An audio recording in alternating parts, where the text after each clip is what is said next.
A group from Turtle Mountain Community College took a trip last week to Canada to see a piece of history.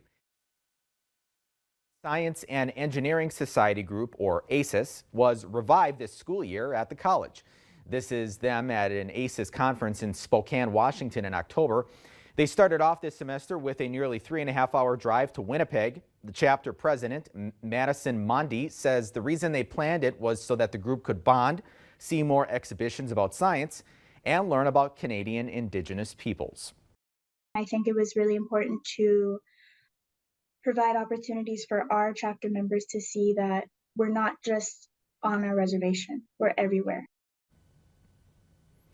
Mondi says they didn't make it to the Manitoba Museum because of worsening weather conditions, but it was worth it.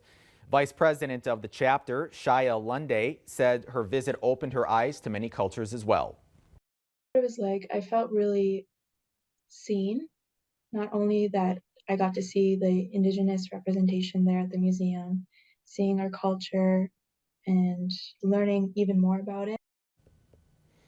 Now, that group is currently in the process of planning future events.